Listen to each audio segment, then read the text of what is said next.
I'm Meredith Norris, 25 years old, stuck serving coffee at the bean counter in Eugene, Oregon, still living in my parents' house. That night, Mom called her voice, cold dinner, be home by 7. My gut churned. Family dinners were never just meals, they were ambushes. I drove to their wooden house, bracing for the usual jabs about my dead-end job and abandoned college degree. I'd been coding late nights chasing a tech startup dream, but to them, I was nothing next to my lawyer brother. At the table, tension crackled. Then Mom stood up, eyes like daggers, and said, "You're 25, still living in our house, no career, you're a failure." My brother leaned in, sneering, "It's embarrassing that you're my sibling." Their words burned, but I didn't argue. I just nodded, heart pounding, and went to my room. By midnight, I'd packed my bags and slipped out the back door, leaving their judgment behind. 6 months later, my startup made $5 million, and they came crawling, demanding half. I just smiled, ready to hit back with a truth they weren't prepared for. What happened at that dinner and what I did next changed everything. Ever been called a failure by your own family? Share your story in the comments. Smash that subscribe button to see how I turned their words into my victory. Don't miss what's coming. It's a wild ride. The smell of Mom's pot roast filled the house as I braced for the evening. Walking into my parents' wooden home in Eugene, Oregon, I felt the weight of years spent under their roof, each step pulling me back to a past I couldn't shake. At 25, I was still here, sleeping in my childhood bedroom surrounded by posters from high school. I'd dropped out of college 3 years ago, halfway through a finance degree I never wanted. The numbers, the pressure, the endless exams, it crushed me. I'd sit in lectures, heart-racing, palms sweaty, feeling like I was drowning. My advisor, Professor Ellis, tried to help, but I couldn't keep up. So I quit trading textbooks for a barista apron at the bean counter. The pay was barely enough to cover gas, but it was honest work, and I liked the rhythm of steaming milk and chatting with regulars like Karen, who tipped extra for my latte art. But my real passion was coding. Late at night, when the house was quiet, I'd hunch over my laptop building an app I dreamed would change everything. It was a fintech tool, something to simplify budgeting for people like me who'd never fit the mold of success. I taught myself Python from YouTube tutorials, piecing together lines of code between shifts. Every time I hit run and saw my app take shape, I felt alive, like I was building a ladder out of this life. But my family didn't see it. To them, I was a dropout, a letdown, coasting on their dime, while my brother Zachary shone brighter than ever. Zachary was their pride, the lawyer who'd made it big in Portland. At 30, he had a corner office, a fancy car, and a wife, Tiffany, who hosted charity galas. Every family gathering, my parents, Mom and Dad, would rave about his latest case or his new condo. "Why can't you be more like Zachary?" Mom would sigh, her voice sharp with disappointment. Dad would nod, adding, "You need to get your act together, Meredith." Their words stung, but I swallowed them, nodding like I always did. I'd heard it all before, at Christmas, at birthdays, at every tense dinner where I felt like the odd one out. They didn't know about the app, the hours I poured into it, the dream I clung to despite their doubts. I kept it secret, afraid they'd laugh or call it another waste of time. I wasn't always like this. In high school, I'd been the one with big plans. I wanted to build something, not just follow someone else's path. I'd spend hours in the computer lab messing around with basic HTML, dreaming of Silicon Valley. But college broke me. The pressure to be perfect, to match Zachary's grades, to make Mom and Dad proud, it was too much. I started having panic attacks, hiding in my dorm to avoid classes. When I dropped out, Mom cried, not out of sadness, but anger. "You're throwing your life away," she said. Dad just shook his head like I'd failed some test I didn't know I was taking. Moving back home was supposed to be temporary, but 3 years later, I was still here, saving every penny for a future they couldn't see. That night, as I set the table, I thought about my app. I'd just fixed a bug in the code, a small victory that kept me going. I imagined pitching it to investors, seeing it on people's phones, proving I wasn't the failure they thought. But sitting there with the clink of forks and the smell of pot roast, I felt the familiar dread creep in. I knew this dinner wouldn't be about catching up. It was another chance for them to remind me who I wasn't. Still, I held on to my dream, a quiet fire in my chest. No matter what they said tonight, I wouldn't let go of it. I'd keep coding, keep building, keep believing I could be more. The dining room table was set with her best china, but the air in the home was thick with tension. I sat across from my parents, my brother, and his wife, picking at the pot roast, my appetite gone. Every clink of silverware felt like a countdown to something ugly. I'd barely said a word when Mom stood up her chair, scraping the hardwood floor. Her eyes locked on me, cold and unyielding. "Meredith Norris, you're 25, still living in our house. No career, you're a failure," she declared, her voice slicing through the room. I froze my fork halfway to my mouth, the words hitting like a slap. I'd heard their disappointment before, but this was different. Public raw meant to wound. Zachary leaned back, his lips curling into a smug grin. "She's right, you know," he said, glancing at his wife. Tiffany nodded, her perfectly manicured nails tapping her wine glass. "We posted about it on Facebook," she said, her tone dripping with mockery. "A picture of you at that coffee shop apron and all. Captioned it, 'This is what failure looks like.' Got a ton of likes already." My heart sank. I pictured the photo, me wiping down a table at the bean counter, unaware they'd snapped it during a visit last week. The humiliation burned, knowing their friends, our neighbors, were laughing at me online. I opened my mouth to protest, but Zachary cut in. "What you're gonna say, you're finding yourself," he scoffed. "Give me a break." Dad cleared his throat, his voice gruff. "Meredith, it's time you got a real job," he said, folding his arms. "Something respectable like your brother. Or you can find somewhere else to live." His ultimatum landed like a brick. I tried to explain, my voice shaky. "I'm working on something, Dad. I've been building an app. It's..." Tiffany laughed, cutting me off. "An app? Oh, please, Meredith. You're not some tech genius. Stick to pouring coffee." Her words stung, but what hurt more was Mom's silence, her nod of agreement. I looked around the table, searching for a hint of support, but found none. They were a united front, tearing me down together. I clenched my fists under the table, my nails digging into my palms. I wanted to scream, to tell them about the nights I spent coding the app that was so close to being something real. But their smug faces stopped me. They wouldn't understand, they never had. I thought about the Facebook post, how it would spread through our small town, how people at the cafe might whisper behind my back. The shame was suffocating, but so was the anger. I wasn't just their punching bag anymore. Then Zachary leaned forward, his eyes gleaming with contempt. "It's embarrassing that you're my sibling," he said, his voice low and venomous, a smirk twisting his face. The room seemed to shrink, their faces blurring as his words echoed in my head. I was alone, cornered, my dreams reduced to a punchline. After dinner, I found my laptop open on the kitchen counter. I'd left it in my room, password protected, before sitting down to that miserable meal. My pulse quickened as I tapped the trackpad, waking the screen to my messaging app, open to a thread with Brooke Lane, my best friend since high school.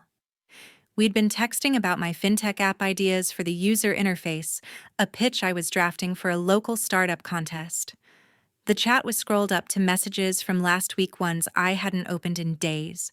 Someone had been digging through my private conversations. I clicked through my files, my stomach churning. My coding folder labeled Project Freedom was a mess. 2 key scripts, months of work on the app's budgeting algorithm, were gone, deleted. My backups were on a USB drive, safe in my bag, but the loss hit hard. Those scripts were my late-night victories, proof I could build something real. I heard footsteps and turned to see Zachary and Tiffany strolling into the kitchen, coffee mugs in hand. Tiffany's lips twitched into a smirk. "Oh, Meredith, still playing with your little computer games?" she said, her voice syrupy with condescension. "That app thing you're working on? It's delusional. You're not cut out for that tech nonsense." I gripped the counter, my voice tight. You went through my laptop? I said, staring at Zachary. He shrugged, leaning against the fridge. We were curious, he said, as if it were nothing. You leave it lying around. What do you expect? My mind raced back to earlier that week. They'd stopped by my room supposedly to chat, while I was grabbing water. They must have snooped then, bypassing my password somehow. I felt exposed, like they'd ripped open my diary. You deleted my code? I said, my voice rising. Tiffany laughed, tossing her hair. Oh, come on, it's not like it was anything important. You're wasting your time with that pipe dream.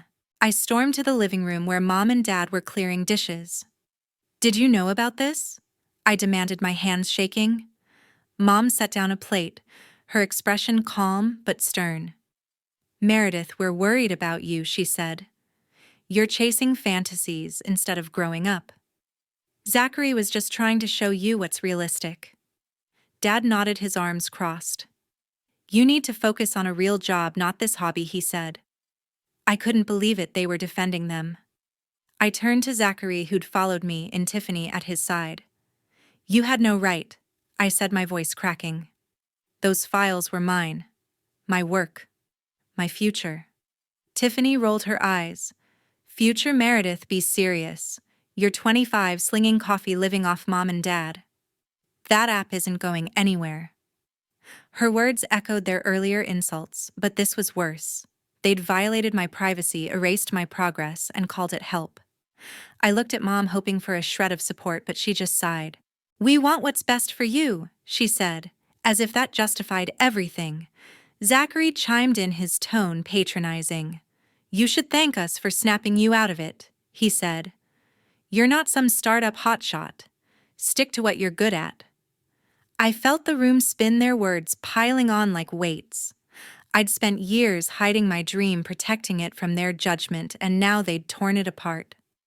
I thought about the hours I'd poured into that code, the moments of pride when a feature worked, the hope it gave me.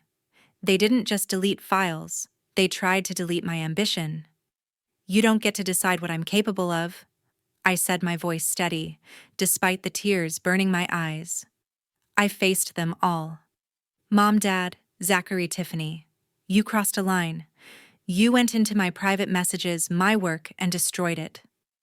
Why? Mom's face hardened. We're your family, she said. We have a right to know what you're doing under our roof. Dad added. You're not acting like an adult, Meredith. We're trying to guide you. Guide me. This wasn't guidance. It was control. They wanted me small, dependent, a shadow of Zachary's success. I saw it clearly now. Their concern was a leash. Not love. My chest tightened with betrayal. Not just from the invasion, but from their refusal to see me as anything more than a failure. I wasn't just angry, I was done letting them define me. By midnight, my bags were packed. I stood in my childhood bedroom, the weight of the night pressing down on me. The posters on the walls, the creaky bed, the desk where I'd coded my dreams, they all felt like relics of a life I was done with. I moved quietly, stuffing clothes into a duffel bag, my hands steady despite the ache in my chest. My laptop, still warm from earlier, went into its case, along with the USB drive holding my app's backups. Those files were my lifeline, the only thing they hadn't taken from me. I wasn't just leaving a house. I was breaking free from years of control, from a family that saw me as less than I was. I grabbed my phone and texted Brooke Lane, my best friend since high school, who'd always believed in me. Can you come get me? Now I typed, my fingers shaking. Her reply was instant: on my way. Hang in there. Brooke had her own place in Eugene, a tiny apartment she'd turned into a haven for her graphic design work. She'd offered me a spot on her couch before, but I'd always hesitated, thinking I could endure my family's judgment. Not anymore. Their betrayal, snooping through my messages, deleting my code, had snapped something inside me. I wasn't staying another night under their roof. I zipped my bag and slipped downstairs, careful not to wake anyone. The house was dark, the kitchen still smelling faintly of pot roast. I paused, considering whether to just walk out. but something in me needed closure, a final word to mark the end of this chapter. I found Mom and Dad in the living room, sitting on the couch, the TV flickering with some late-night show. Zachary and Tiffany were in the kitchen, their voices low, probably gloating over their intervention. I cleared my throat, my bag slung over my shoulder. "I'm leaving," I said, my voice calm but firm. Mom looked up, her brow furrowing. "What are you talking about, Meredith?" she asked as if I were joking. Dad stood, his face hardening. "You're not going anywhere," he said. "You can't just walk out in the middle of the night." I met his gaze, unyielding. "I'm done living under your rules," I said, the words spilling out with a strength I didn't know I had. "You don't respect me, my work, or my life. I'm not your project to fix." Mom's eyes widened, but she didn't speak. Zachary stepped into the room, Tiffany trailing behind, her arms crossed. "You're being dramatic," Zachary said, rolling his eyes. "Where are you even going to go? You can't afford to live on your own." I ignored him, turning to Dad. "I'll figure it out," I said. "I don't need your money anymore." His face reddened. "If you walk out that door, don't expect us to keep paying your bills," he warned, his voice low and threatening. "You'll be cut off, Meredith. No more free ride." I almost laughed. A free ride I'd been scraping by on tips, saving every cent for my app, while they treated me like a burden. "Fine," I said, my voice steady. "Cut me off. I don't want your help if it comes with strings." Tiffany scoffed, muttering something about me being ungrateful, but I didn't care. I looked at them one last time, Mom silent and tense, Dad glaring like I'd betrayed him, Zachary and Tiffany smug as ever. "Goodbye," I said, the word final, like closing a book. I turned and walked to the front door, my heart pounding, but my steps sure. Outside, Brooke's old Honda idled in the driveway, the headlights cutting through the Oregon night. I slid into the passenger seat, tossing my bag in the back. "You okay?" Brooke asked, her voice soft but steady. I nodded, clutching my laptop case. "I will be," I said, feeling the truth of it settle in. As Brooke drove away, the wooden house faded in the rearview mirror, its windows dark and uninviting. I thought about my app, the lines of code I'd saved, the dream I'd fought for despite their doubts. I wasn't just leaving a house, I was choosing myself. For the first time in years, I felt free, like I could breathe. My future was mine, not theirs, and I'd build it on my terms, no matter what it took. Brooke's spare room became my new base for coding late into the night. Her tiny apartment in Eugene, Oregon was cramped, but warm, with mismatched furniture and walls covered in her graphic design sketches. I set up a folding table for my laptop, the hum of the machine my only company as I rebuilt what my family had tried to destroy.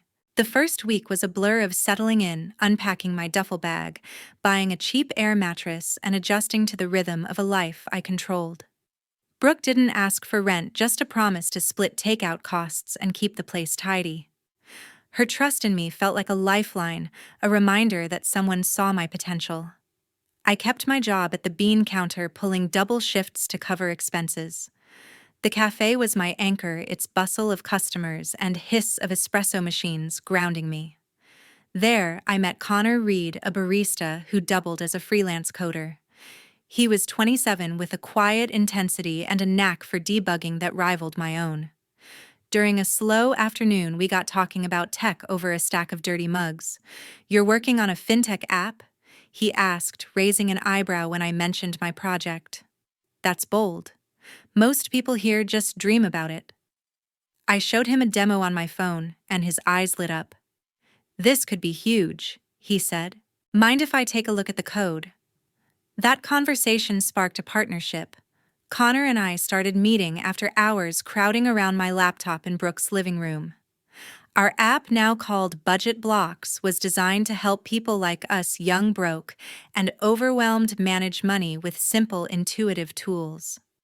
Connor brought ideas for machine learning integration, suggesting we add predictive budgeting features based on user spending patterns. We split the work. I focused on the core algorithms while he refined the back-end and user interface.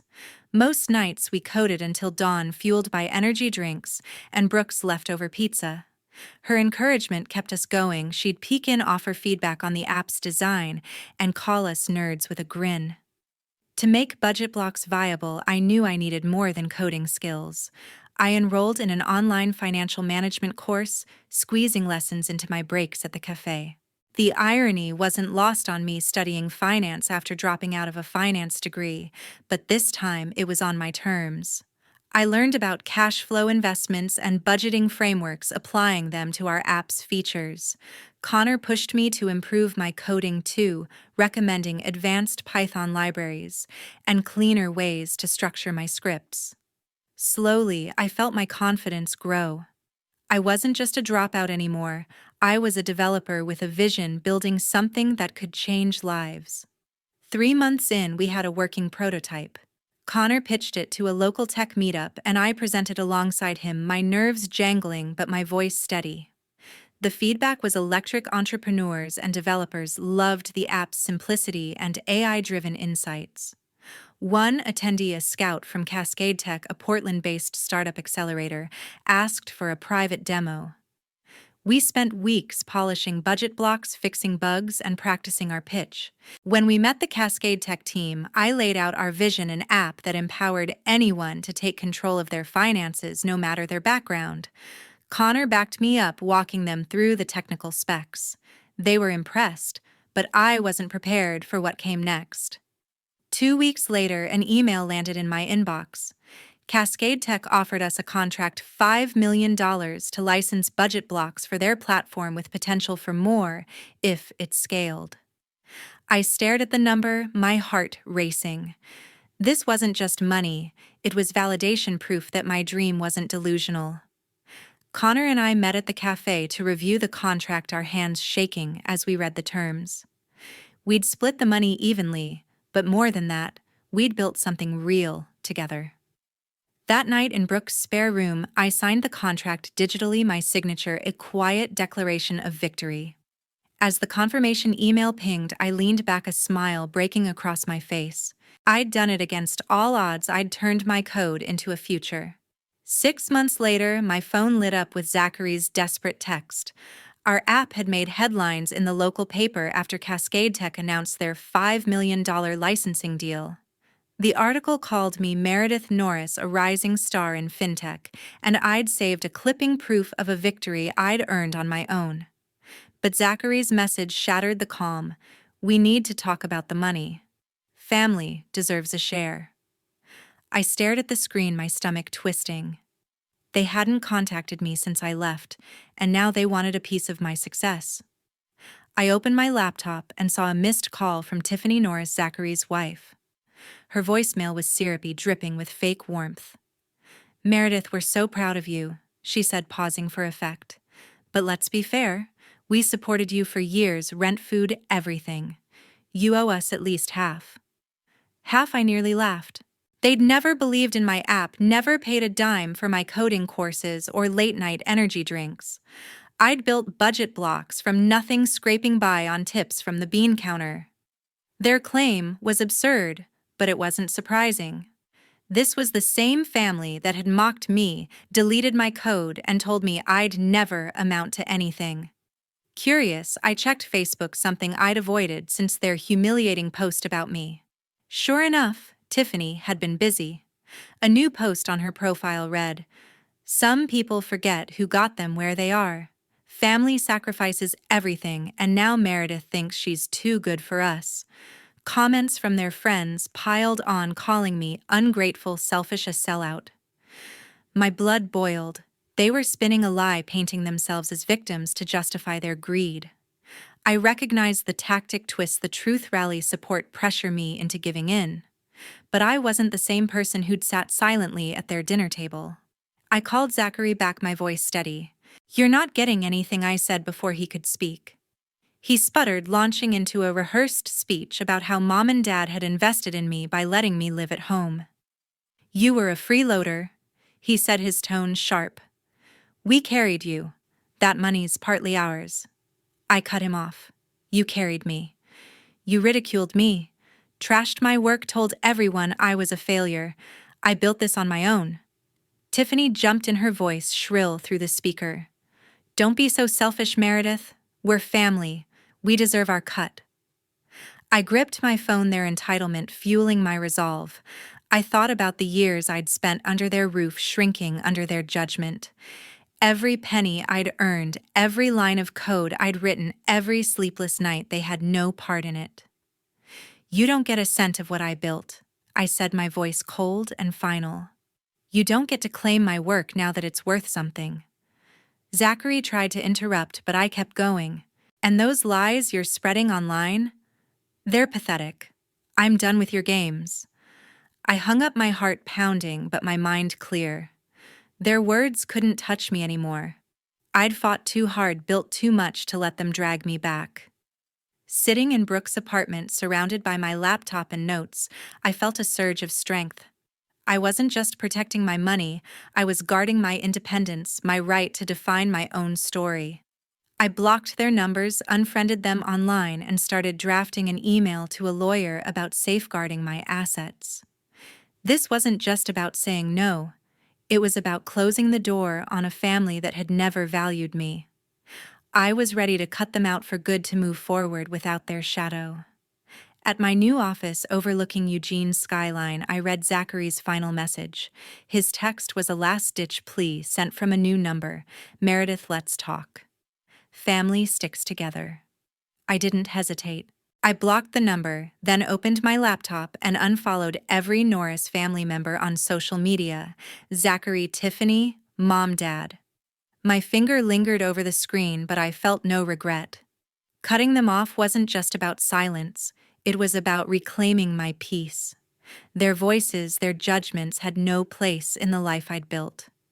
I'd moved out of Brooke's apartment into a small rental near downtown, paid for with my share of the budget block's deal. My days were spent in a sleek office space leased by Cascade Tech, where I worked alongside Connor Reed, refining our app's features. Brooke often dropped by, her design sketches adding flair to our user interface. Their support felt like a chosen family, steady and real, unlike the one I'd left behind. I was no longer the barista scraping by. I was a developer, a partner in a thriving startup, my confidence rooted in hard-won skills. The bean counter was a memory now replaced by meetings with investors and late-night coding sessions with Connor over takeout. Word of my family's behavior had spread through Eugene's tight-knit community. Zachary's law firm lost a major client after whispers of his greed reached their boardroom. A colleague had seen his Facebook posts twisting my success into a family sob story, and it backfired. Clients didn't trust a lawyer who aired dirty laundry online. Tiffany, once a fixture in local high society, found herself snubbed. Her usual invitations to galas and charity events dried up, her friends distancing themselves from her petty rumors. Mom and Dad faced their own fallout. Neighbors in their quiet Eugene suburb gossiped about how they'd driven me away, their disapproval evident in sidelong glances and hushed conversations. The Norris family's reputation, once polished, was now tarnished by their own actions. I sat at my desk, the city lights twinkling below, and thought about the journey that brought me here. Independence wasn't just about money or a new address. It was about setting boundaries, choosing who I let into my world. I'd learned to trust my instincts, to value my work, to live for myself instead of others' expectations. That lesson was hard-earned, carved out of years of doubt and dismissal. But it was worth it. Every line of code, every sleepless night had built not just an app, but a life I was proud of. I wanted others to know it was possible to break free, to stand firm, to find freedom in being true to who you are. Zachary's message had come with an email from Mom, forwarded by a mutual acquaintance since I'd blocked her. It was a long, guilt-laden note begging me to reconsider, to heal the family. I read it once, then deleted it. I called Brooke and Connor to the office, needing their clarity. "They're trying again," I said, showing them the text. Brooke shook her head. "They don't get it, do they?" Connor leaned back, his voice calm. "You don't owe them anything, Meredith." I nodded, their words grounding me. I typed a final reply to Zachary, my fingers steady. This is my life, not yours. I sent it, then blocked the new number, closing the door for good. As I looked out at Eugene's skyline, a smile spread across my face.